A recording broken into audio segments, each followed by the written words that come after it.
So again, if we were made in his image, we have Adam, the first of humankind, Adam. But then we have another person in the scripture talks about the last Adam, which is really interesting because this last Adam, speaking of Yeshua, but there was more people who came after Yeshua. Was he really the last Adam? So there's more that's being said here, meaning he is the very end of all things. He was the very beginning and he is the very end, right? Adam was created in the image of Yahweh. But Yeshua is the image of Yahweh, right?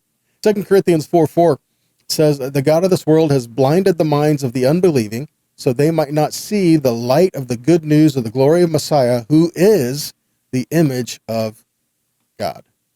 He is the image of Elohim. He is the image of Yahweh.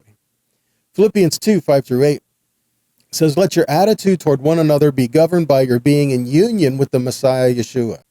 Though he was in the form of Elohim, though he was in the form of Yahweh, he did not regard equality with Elohim something to be possessed by force. On the contrary, he emptied himself in that he took the form of a slave by becoming like human beings are, and when he appeared as a human being, he humbled himself still more by becoming obedient even to death, the death on the stake as a criminal. So again, he is the image of Yahweh. He was in the form of Yahweh, and he emptied himself of his glory and his splendor to be made like us. But if we're made in the image of Yahweh, does that make sense, guys? Remember at the fall, we were in the image of Yahweh, but we lost that glory that was upon us, right? And so again, we are not fully complete until his presence is back with us. Colossians 1:15 says he is the visible image of the invisible God. He is supreme over all creation. 1 Corinthians 15:45 says the Tanakh says, Adam, the first man, became a living human being. But the last Adam has become a life-giving spirit.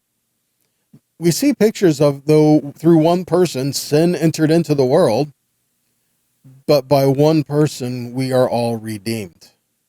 And that's the last Adam. That is Yeshua being there. Someone who was made in the image of Yahweh introduced sin, and we are all bearing the result of that. But then Yeshua comes in the image of Yahweh and brings restoration and brings redemption. See? Both in his image. One was a shadow of his image, a representation of his image, and one was his image. And there's this restoration process that's happening.